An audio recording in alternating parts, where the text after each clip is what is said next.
ದೆಹಲಿ ಪ್ರವಾಸ ಮುಗಿಸಿ ಬಂದಿದ್ದೀರಿ, ಇವತ್ತು ಸಂಕ್ರಾಂತಿ ಬೇರೆ. ಸಮಸ್ತ ನಾಡಿನ ಜನತೆಗೆ ಮಕರ ಸಂಕ್ರಾಂತಿಯ ಶುಭಾಶಯಗಳನ್ನು ತಮ್ಮ ಮೂಲಕ ತಿಳಿಸೋದಕ್ಕೆ ಸಂತೋಷ ಪಡ್ತೀನಿ. ದೆಹಲಿಗೆ ಹೋಗಿದ್ದೆ, ಸುಮಾರು ನಾಯಕರುಗಳನ್ನು ನೋಡೋದ್ರ ಜೊತೆಗೆ ದೆಹಲಿಲಿ ಎಲ್ಲೆಲ್ಲಿ ದೇವಸ್ಥಾನಗಳವೆ ಅವನ್ನ ಸ್ವಲ್ಪ ಓಡಾಡ್ಕೊಂಡು ಬಂದಿದ್ವಿ.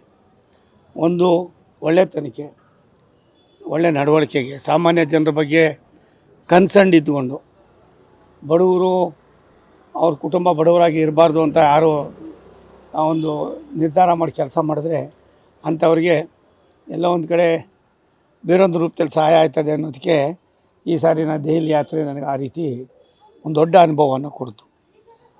ರಾಷ್ಟ್ರೀಯ ಅಧ್ಯಕ್ಷರಾದ ನಡ್ಡಾ ಅವರು ಸಿಕ್ಕಿರು, ಅವರು ಹಿಮಾಚಲದಲ್ಲಿ ಚಳಿ ಅಂತ ಅಲ್ಲಿದ್ದರು. ದೆಹಲಿಯಲ್ಲೂ ಕೂಡ 3.9 ಇತ್ತು. ಆಮೇಲೆ ಅವರು ಸಿಕ್ಕಿದ್ರು. ಬೇರೆ ಬೇರೆ ಸಂತೋಷ್ ಜಿಯವರು, ಪ್ರಹ್ಲಾದ್ ಜೋಶಿಯವರು, ಬೇರೆ ರಾಜ್ಯದ ಮತ್ತು ರಾಷ್ಟ್ರದ ಬಹುತೇಕರು, ಅದಾದಮೇಲೆ ಸನ್ಮಾನ್ಯ ಅಮಿತ್ ಶಾ ಜಿಯವರು. ನನಗೆ ಅವ್ರ ನಡವಳಿಕೆ, ಅವ್ರು ಕೊಟ್ಟಂಥ ಕೆಲವು ತೀರ್ಮಾನ ಮತ್ತು ಅವರು ಸೂಚನೆ, ಅವರ ಭಾವನೆ, ಅಂತರಾಳದ ಮಾತನ್ನು ಕೇಳಿದಾಗ ನನಗೆ ಒಬ್ಬ ರಾಷ್ಟ್ರದ ಅತ್ಯುನ್ನತ ನಾಯಕರಲ್ಲೂ ಕೂಡ ಈ ರೀತಿಯಾದ ಒಂದು ದೊಡ್ಡತನ ಇದೆ ಅನ್ನೋದಕ್ಕಿಂತ ಹೆಚ್ಚಾಗಿ ಒಬ್ಬ ರಾಜಕಾರಣಿ ಆದವನು ದೊಡ್ಡವ್ರ ಮಾತನ್ನು ಕೇಳಿದಾಗ ಆಗುವ ಕೆಲವು ತೊಂದರೆಗಳಿಗೆ ಎಲ್ಲ ಒಂದು ಕಡೆ ಯಾವ ರೀತಿ ಅದಕ್ಕೆ ನೋವನ್ನು ಕೊಡ್ತದೆ ಅನ್ನೋದು ಇದರಿಂದ ನನಗೆ ಅರ್ಥ ಆಗಿದೆ.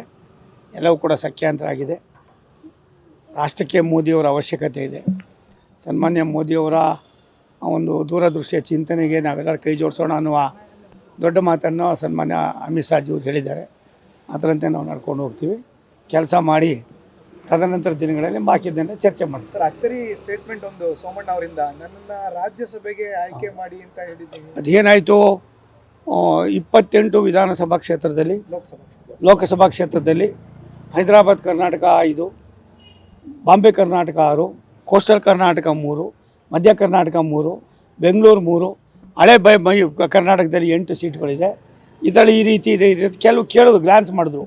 ನನಗೆ 28 ಹೇಳಿದಾಗ ಅವ್ರಿಗೊಂದು ರೀತಿ ಅದು ಏನು ಎಷ್ಟು ಫಿಂಗರ್ ಟಿಪ್ಸ್ದಲ್ಲಿ ಹೇಳಿದಾಗ ಅವ್ರಿಗೆ ಕೇಳಿದ್ದು ಒಂದೇ ಒಂದು, ನೀವು ಏನಾಗಬೇಕು ಅಂತ ಇದ್ದೀರಾ ಅಂತ. ನಾನು ಪಕ್ಷದಲ್ಲಿ ಕೆಲಸ ಮಾಡಬೇಕು, ನಿಮ್ಮ ನಾಯಕತ್ವದಲ್ಲಿ ಇರಬೇಕು ಅನ್ನೋ ಒಂದು ಬಯಕೆ ಇದೆ ಅಂದಾಗ ಅವರು ಮತ್ತೇನಾಗಬೇಕು ಅಂದರು, ನನಗೆ ಒಂದು ರಾಜ್ಯಸಭಾ ಕೊಡಿ, ಎಲ್ಲಿ ತುಂಬ ಕಠಿಣವಾದ 3 ಲೋಕಸಭಾ ಕ್ಷೇತ್ರ ಇದೆ, ಅದನ್ನು ಆಯ್ಕೆ ನೀವೇ ಮಾಡಿ, ಅದನ್ನು ವಹಿಸಿ 3 ಗೆಲ್ಸ್ಕೊಂಡು ನಿಮ್ಮ ಹತ್ರ ಕರ್ಕೊಬರ್ತೀನಿ. ಒಬ್ಬ ಸೋಮಣ್ಣ ಕಷ್ಟಪಟ್ಟು ಕೆಲಸ ಮಾಡಿದ್ರೆ ಏನಾಯ್ತದೆ ಅನ್ನೋದಕ್ಕೆ ನನಗೆ ಕೊಟ್ಟಂಥ 7-8 ಬೈ ಎಲೆಕ್ಷನ್ಗಳು ಕೂಡ ಮಾತಾಡೋದು ತುಂಬ ಸವಿಸ್ತಾರವಾಗಿ. ನಾನು ನಿರೀಕ್ಷೆ ಮಾಡಿದ್ದು ಒಂದು 2-3 ನಿಮಿಷ 5 ನಿಮಿಷ, ಅವ್ರು ಕೊಟ್ಟಿದ್ದು ಅರ್ಧ ಗಂಟೆಗೂ ಮೇಲ್ಪಟ್ಟಾಯಿತು. ತುಂಬ ಸಂತೋಷ ಆಯಿತು. ಹಾಗಾಗಿ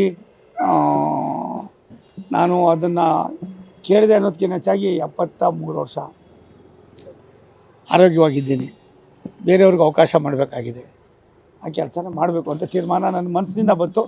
ನಾನು ನಂಬಿರೋ ನನ್ನ ಆರಾಧ್ಯ ದೈವ ನಮ್ಮ ಅಜ್ಜ ಹೇಳಿದರು, ಅದನ್ನು ಮಾಡಿದ್ದೀನಿ. ಸರ್, 3 ಉಸ್ತುವಾರಿ ಕೇಳಿದ್ರು, ಯಾವ್ದಾದ್ರು ಕೊಡಿ ಅಂತೇನು. ಔಟ್ ಆಫ್ 28 ಎನಿ 3 ನಾನು ಆ 3 ಗೆಲ್ಸ್ಕೊಂಡು ನಿಮ್ಮ ಹತ್ರ ಕರ್ಕೊಬರ್ತೀನಿ ಅಂತ ಅನ್ನೋ ಮಾತನ್ನು ಹೇಳಿದ್ದು ನಿಜ. ನನಗೆ ರಾಜ್ಯಸಭಾ ಮಾಡಿ ಅಂದಿದ್ದೀನಿ. ನಕ್ಬಿಟ್ಟು ನಿಮ್ಮಂಥವರೆಲ್ಲ ಅದೇನೇನು ಹೇಳಿದ್ರು ಅದು ಬೇಡ, ಇವಾಗ ಅದಕ್ಕೊಂದಷ್ಟು ಉಪ್ಪು ಖಾರ ಹಾಕ್ಬಿಡ್ತೀರ ನೀವು. ಉಪ್ಪು ಬೇಡ, ಖಾರನೂ ಬೇಡ, ನಿಮ್ಮ ಹತ್ರ ಎಷ್ಟು ಹುಷಾರಾಗಿರ್ಬೇಕು ಅಷ್ಟೆಲ್ಲ ಇರಬೇಕಾಯ್ತು. ಹಾಗಾಗಿ ಅವರು ಈ ತಿಂಗಳು ಕೊನೆಯಲ್ಲಿ ಬರ್ತಾರೆ, ಕೆಲವೆಲ್ಲನೂ ಬಗೆಹರಿತದೆ. ಮಗನಿಗೆ ಏನಾದ್ರು ಕೇಳಿದ್ರು ಸರ್? ನಾನು ಆ ಥರ ಏನೂ ನಾನು ಮಾತೇ ಆಡಿಲ್ಲ. ನೋಡಿ, 45 ವರ್ಷ ಬಿನ್ನಿಪೇಟೆ, ಗೋವಿಂದರಾಜನಗರ, ವಿಜಯನಗರ. ಬಿನ್ನಿಪೇಟೆ ಇದ್ದಿದ್ದು, ಅದು ಚಾಮರಾಜಪೇಟೆ ಆಯಿತು, ಗಾಂಧಿನಗರಕ್ಕೆ ಒಂದು ವಾರ್ಡ್ ವಿಜಯನಗರ ಪೂರ್ತಿ ಆಯಿತು, ಗೋವಿಂದರಾಜನಗರ ಆಗಿದೆ. ಇದಕ್ಕೆಲ್ಲರೂ ನನ್ನದೇ ಆದಂಥ ಶ್ರಮ ಇದೆ, ದುಡಿಮೆ ಇದೆ. 68-70 ಜನ ಎಲ್ಲ ಒಂದು ಕಡೆ ಸವಿತಾ ಸಮಾಜದವರಿಂದ ಹಿಡಿದು ಏನೂ ಆಗೋದಿಲ್ಲ ಅಂದವ್ರಿಗೂ ಕೂಡ ನಾನು ಮನುಷ್ಯನ ಮಾಡಿ ಮುಖ್ಯವಾಹಿನಿಯಲ್ಲಿ ಬಿಟ್ಟಿದ್ದೇನೆ. ಅದು ಎಷ್ಟು ಮಟ್ಟಿಗೆ ಕೆಲಸ ಮಾಡ್ತದೆ ಅದು ಮಾಡ್ಕೊಂಡು ಹೋಗ್ತೀನಿ. ಸರ್, ಅನಂತಕುಮಾರ್ ಹೆಗಡೆ ಅವರ ಸ್ಟೇಟ್ಮೆಂಟನ್ನು ನೋಡಿ, ಅಂತ ಒಂದು ಅವರ ಸ್ಟೇಟ್ಮೆಂಟು ಗಮನಿಸಿದ್ದೀನಿ, ನೋಡಿದ್ದೀನಿ. ಅನಂತಕುಮಾರ್ ಹೆಗಡೆ ಅವರು ಒಬ್ಬ ಹಿರಿಯ ನಾಯಕರು. ನಾನು ಅವರ ಕೆಲವಾರು ಸ್ಟೇಟ್ಮೆಂಟ್ಗಳನ್ನು ತುಂಬ ಹತ್ತಿರದಿಂದ ನೋಡಿದ್ದೀನಿ. ಮತ್ತು ನಿಷ್ಕಲ್ಮಸವಾದ ಭಾವನೆ ಇದೆ ಅದಕ್ಕೆ. ಏನು ಬಾಯಿಗೆ ಬರ್ತದೋ ನನ್ನಂಗೆ ಹೇಳೋದೆ, ಹಿಂದೆ ಮುಂದೆ ನೋಡೋದಿಲ್ಲ. ಆದರೆ ಸಿದ್ದರಾಮಯ್ಯನವರಲ್ಲ, ಅವರು ರಾಜ್ಯದ ಮುಖ್ಯಮಂತ್ರಿ ಸಿದ್ದರಾಮಯ್ಯನವರು. ಅವರೇನು ಮಾತಾಡ್ತಾರೆ ಅಂತ ನಾವ್ಯಾಕೆ ಚಿಕ್ಕವರಾಗಬೇಕು? ನಾವು ಚಿಕ್ಕವರಾಗೋದು ಬೇಡ. ಅಯೋಧ್ಯೆ ಸಿದ್ದರಾಮಯ್ಯನವರು ಅವ್ರು ಎಷ್ಟು ಮಟ್ಟಿಗೆ ಮಾತಾಡ್ತಾರೆ ಏನು ಅನ್ನೋದು ಅವ್ರ ವಿವೇಚನೆ ಬಿಟ್ಟಿದ್ದು. ಆದರೆ ಅನಂತಕುಮಾರ್ ಹೆಗಡೆ ಅವರು ಸುಸಂಸ್ಕೃತ ಒಂದು ಕುಟುಂಬದಿಂದ ಬಂದಂಥವರು. ನಾವು ನಮ್ಮ ಭಾಷೆಯನ್ನು ನಾವೇ ಇಡ್ತಾ ಇದ್ದವ್ರೆ.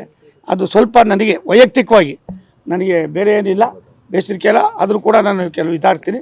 ನಾವು ಮಾತಾಡುವಾಗ ಸ್ವಲ್ಪ ಇನ್ನೊಬ್ಬರಿಗೆ ಅನ್ನೋದಕ್ಕಿಂತ ರಾಜ್ಯದ 7 ಕೋಟಿ ಕನ್ನಡಿಗರ ಒಬ್ಬ ಪ್ರತಿನಿಧಿ ಅವರು ಮುಖ್ಯಮಂತ್ರಿ ಆಗಿದ್ದಾರೆ. ಹೆಂಗಾದರು ಅಂತ ನಾನು ಕೇಳೋಕ್ಕೆ ತಯಾರಾಗಿಲ್ಲ. ಅವ್ರ ಭಾಷೆ ಏನಿದೆ ಅಂತಲೂ ಕೇಳೋಕ್ಕಾಗೋದಿಲ್ಲ. ಅವ್ರ ನಡವಳಿಕೆ ಏನೇ ಬೇಡ, ನಮ್ಮ ನಡವಳಿಕೆಗಳು ಅವ್ರಿಗೇನೋ ವಿಭಿನ್ನವಾಗಿರಬೇಕು. ಅಯೋಧ್ಯೆ ವಿಚಾರದಲ್ಲಿ ಈ ತರ ಸಂಘರ್ಷ ಆಗಿತ್ತು ಸರ್. ನಿಮ್ಗೆ ಏನಾದ್ರು ಆಹ್ವಾನ ಬಂದಿದೆಯಾ? ಏನಾದ್ರು ಹೋಗ್ತೀರಾ ಸರ್? ಒಂದು ನಿಮಿಷ ತಾಳಿ. ಅಯೋಧ್ಯೆ 142 ಕೋಟಿ ಭಾರತೀಯರದಲ್ಲ, ವಿಶ್ವದ ಭೂಪಟದಲ್ಲಿ ಇಂಥ ಒಂದು ದೊಡ್ಡ ಸಮಸ್ಯೆಯನ್ನು, ಈ ದೇಶದ ಇತಿಹಾಸವನ್ನು, ಈ ದೇಶದ ಸಂಸ್ಕೃತಿಯನ್ನು, ಈ ದೇಶದ ನೆಲೆಯಲ್ಲಿ ಶ್ರೀರಾಮಚಂದ್ರನ ಇತಿಹಾಸವನ್ನು ವಿಶ್ವಕ್ಕೆ ಪರಿಚಯಿಸ್ತಕ್ಕಂಥ ಒಂದು ಜಾಗದಲ್ಲಿ ಮಾಡ್ತಾ ಇರೋದು, ನಾನು ಹೋಗೋದು ಇನ್ನೊಬ್ರು ಹೋಗೋದು ಅನ್ನೋದಕ್ಕಿಂತ ಹೆಚ್ಚಾಗಿ ಈ ಎಲ್ಲವೂ ಕೂಡ ದೇವ್ರಿಗೆ 142 ಕೋಟಿ ಭಾರತೀಯರಿಗೂ ಕೂಡ ಸಲ್ತದೆ, ಹೊರಗಡೆ ಇರ್ತಕ್ಕಂಥ ಭಾರತೀಯರಿಗೂ ಸಲ್ತದೆ. ಬೇರೆ ಬೇರೆ ಇವತ್ತು 100 ರಾಷ್ಟ್ರದ ಪ್ರತಿನಿಧಿಗಳು, 48 ರಾಷ್ಟ್ರದ ಪ್ರತಿನಿಧಿಗಳು ಇವತ್ತು ಭಾರತ ದೇಶಕ್ಕೆ ಬರ್ತಾ ಇದ್ದಾರೆ. ಆದ್ದರಿಂದ ಶ್ರೀರಾಮಚಂದ್ರ ಒಬ್ಬ ದೇವರು, ನಂಬಿಕೆಯನ್ನು ದೇವರನ್ನು ಇಟ್ಕೊಂಡು ಕೆಲಸ ಮಾಡಿದ್ರಿಂದನೇ ಇದರಲ್ಲಿ ಸನ್ಮಾನ ನಮ್ಮೆಲ್ಲರ ನೆಚ್ಚಿನ ಪ್ರಧಾನಿಗಳಾದ ನರೇಂದ್ರ ಮೋದಿಯವರು ಅದರ ಯಶಸ್ಸನ್ನು ಕಂಡಿದ್ದಾರೆ. ನಿನ್ನೆಷ್ಟೇ ಜಿಲ್ಲಾಧ್ಯಕ್ಷ ನೇಮಕ ಆಗಿದೆ. ಬೆಂಗಳೂರು ದಕ್ಷಿಣ ಕ್ಷೇತ್ರಕ್ಕೆ ನಿಮ್ಮ ಮಗನ ಕೇಳಿದ್ರು. ಅಪ್ಪ, ನಾನು ಯಾರ ಹತ್ರನೂ ಕೇಳಲಿಲ್ಲ, ಹೇಳಲಿಲ್ಲ. ರಾಮಮೂರ್ತಿಗೆ ಏನೋ ಮಾಡಿದ್ದಾರೆ.